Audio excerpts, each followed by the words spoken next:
Hello everyone, so how are you all? I hope you all will be very good and in the same good way all of you people will be studying.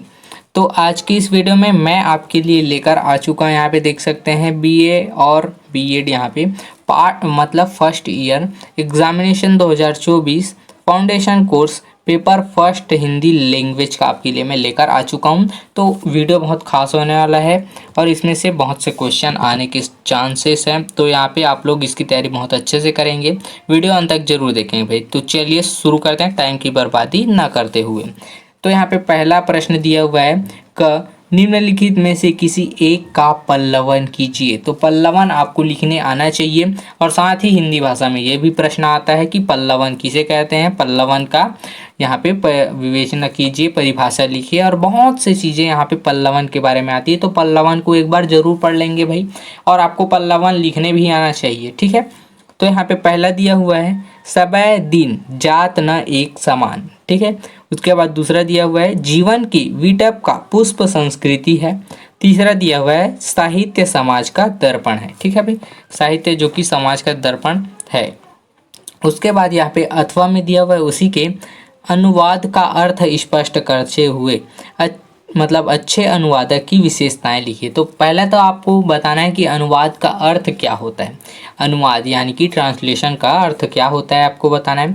उसके बाद दूसरा यहाँ पे लिखना है अनुवादक की विशेषताएं। तो अनुवादक की विशेषताओं में बहुत सारी विशेषताएं आती है, तो इन विशेषताओं को अच्छे से याद कर लेंगे भाई, ठीक है। उसके बाद दिया हुआ है ईद के दिन अमीना क्यों उदास थी, ये आपको बताना है। आपके फर्स्ट चैप्टर से यहाँ पे आया हुआ है ईद के दिन अमीना क्यों उदास थी। तो यहाँ पे मुंशी प्रेमचंद जी की जो कि रचना से लिया गया है। उसके बाद अथवा में है उसी का क्वेश्चन अमीना का क्रोध स्नेह में कैसे बदल गया, ठीक है भाई। तो आपने अपने जो कि उसके बेटे के प्रति यहाँ पे उसका स्नेह कैसे बदल गया, ठीक है। तो इसको आप लोग अच्छे से पढ़ लेंगे। उसके बाद यहाँ पे दूसरे का क निम्नलिखित वाक्यों को शुद्ध कीजिए, ठीक है भाई। तो निम्नलिखित वाक्यों को आपको शुद्ध प्यूरिट करके आपको लिखना है, ठीक है। फर्स्ट दिया हुआ है प्रतिरोज स्नान करना चाहिए। उसके बाद दूसरा दिया हुआ है वह दंड देने योग्य है। तीसरा दिया हुआ है इस काम में बड़ा लाभ है। चौथा दिया हुआ है महादेवी विद्वान महिला थी। चौथा है उसकी सौंदर्यता पर सब मुग्ध थे। उसके बाद दिया हुआ है इसका उत्तरदायित्व आपके ऊपर है, मैं आपकी श्रद्धा करता हूँ। और लास्ट दिया हुआ है मैंने इस गाड़ी से जाना है, मतलब इसी गाड़ी से जाना है, ठीक है भाई।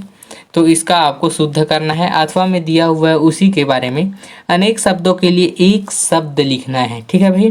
जैसे कि जिसका मूल्य ना आका जा सके अमूल्य, इस तरीके से आपको लिखना है। जिसके समान दूसरा ना हो, ऐसे आपको बताना है। उसके बाद दिया हुआ है तीसरा जिसकी उपमा ना हो अनुपमेय, ऐसे कुछ लिख सकते हैं आप लोग। उसके बाद दिया हुआ है बीता हुआ समय काल कहलाता है, ठीक है भाई।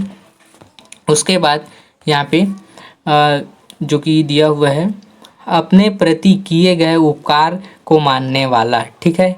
उसके बाद दिया हुआ है वह स्त्री जो कविता लिखती है कवियत्री कहलाती है, ठीक है भाई।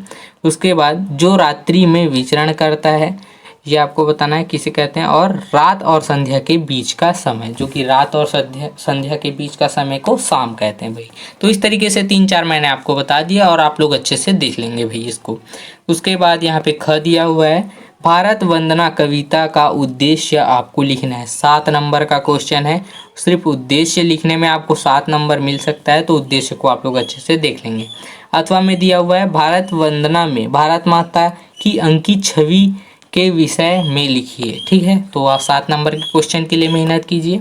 उसके बाद तीसरा दिया हुआ है यहाँ पे क देवनागरी की प्रमुख विशेषताओं को लिखिए। जो देवनागरी लिपि होती है उसकी प्रमुख विशेषताएं क्या है, इसको आपको स्पष्ट करना है, विशेषताओं को लिखना है भाई। 8 नंबर का क्वेश्चन है, छोड़ेंगे नहीं।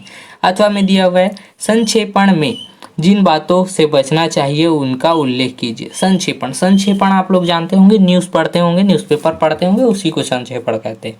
तो जिन बातों से बचना चाहिए उनका यहाँ पे उल्लेख आपको लिखना है। उसके बाद ख दिया हुआ है भोलाराम का जीव में निहित व्यंग को स्पष्ट कीजिए। भोलाराम के जीव में जो कि निहित व्यंग है उसको स्पष्ट यहाँ पे करना है। अथवा में दिया हुआ है भोलाराम का जीव व्यंग रचना का उद्देश्य लिखना है, जो कि यहाँ पे परसाई का रचना है उसको उद्देश्य आपको लिखना है। चौथा यहाँ पे दिया हुआ है क, सूचना प्रौद्योगिकी के घटकों का वर्णन कीजिए। जो कि सूचना प्रौद्योगिकी है उसके घटक कौन कौन से हैं। जैसे कि किसी चीज़ का घटक होता है बहुत से, जैसे कि पर्यावरण के घटक, 2 घटक आपको मैं बताता हूँ उदाहरण के रूप में, एक है सजीव घटक और दूसरा निर्जीव घटक। तो उसी तरह से प्रौद्योगिकी के घटकों का वर्णन यहाँ पे करना है। अथवा में दिया हुआ है उसी के यहाँ पे, भाषा से कंप्यूटर की क्या अपेक्षाएं हैं। ठीक है। उसके बाद ख दिया हुआ है, स्वामी विवेकानंद के अनुसार भारत वर्ष में सभी अनर्थों की जड़ है जन साधारण की गरीबी। इस कथन का विस्तार आपको करना है। विस्तार से यहाँ पे अर्थ होता है फैलाना, मतलब इस बात को आपको पूरा फैलाना है और उसका विस्तार आपको करना है भाई। ठीक है।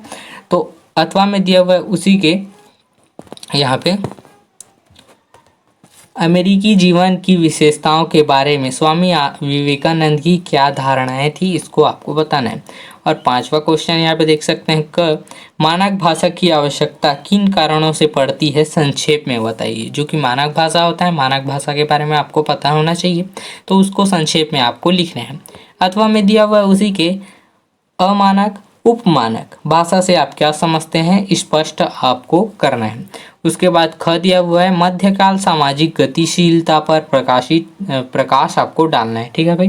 तो मध्यकाल सामाजिक गतिशीलता मतलब मध्यकाल जो हुआ उसमें समाज की क्या गतिशीलता, किस तरह से विकास हुआ, उस पर आपको प्रकाश डालना है।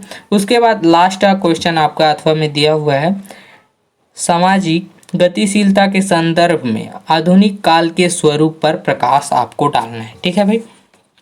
फिर से आपको वैसे ही है, लेकिन थोड़ा सा चेंज हो जाएगा, इसमें उत्तर यहाँ पे थोड़ा सा बड़ा हो जाएगा भाई। ठीक है।